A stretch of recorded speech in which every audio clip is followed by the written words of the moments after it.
បងម៉ែបងអូនណាខ្លះចេះធ្វើហូបនេះចំពោះអូនអត់ចេះធ្វើទេតែធ្វើនោះគឺម៉ាម៉ាហើយអូនក៏ចេះញ៉ាំដែរដែលចេះញ៉ាំនោះគឺបងអូនអត់ចេះញ៉ាំព្រោះវាហិលបងម៉ែបងអូនណាចង់ញ៉ាំមកតែអូនមកព្រោះម៉ាម៉ាធ្វើច្រើនបើញ៉ាំច្រើនគ្នាបើញ៉ាំអស់កុំភ្លេចមកតែអូនណាតែអូននៅអ្នកតាវាំងនៅឡាយលក់កង់មកបងប្អូនអត់បានមកទេទៅវីដេអូអូនឲ្យធ្វើតាមទៅព្រោះម្ហូបមួយនេះដូចជាឆ្ងាញ់ណាស់ផ្លេចចាហ៊ានធ្វើម្ហូបនឹងសិនទៅ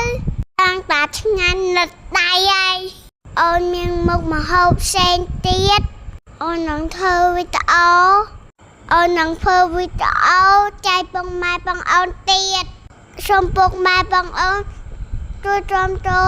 វីដេអូអូនផងអូនអរគុណបងម៉ែបងអូនទុកជាមុន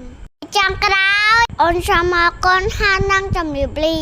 សូមពុកម៉ែបងអូនអញ្ជើញភ្លក់ហើយឆ្ងាញ់ទាំងអស់គ្នា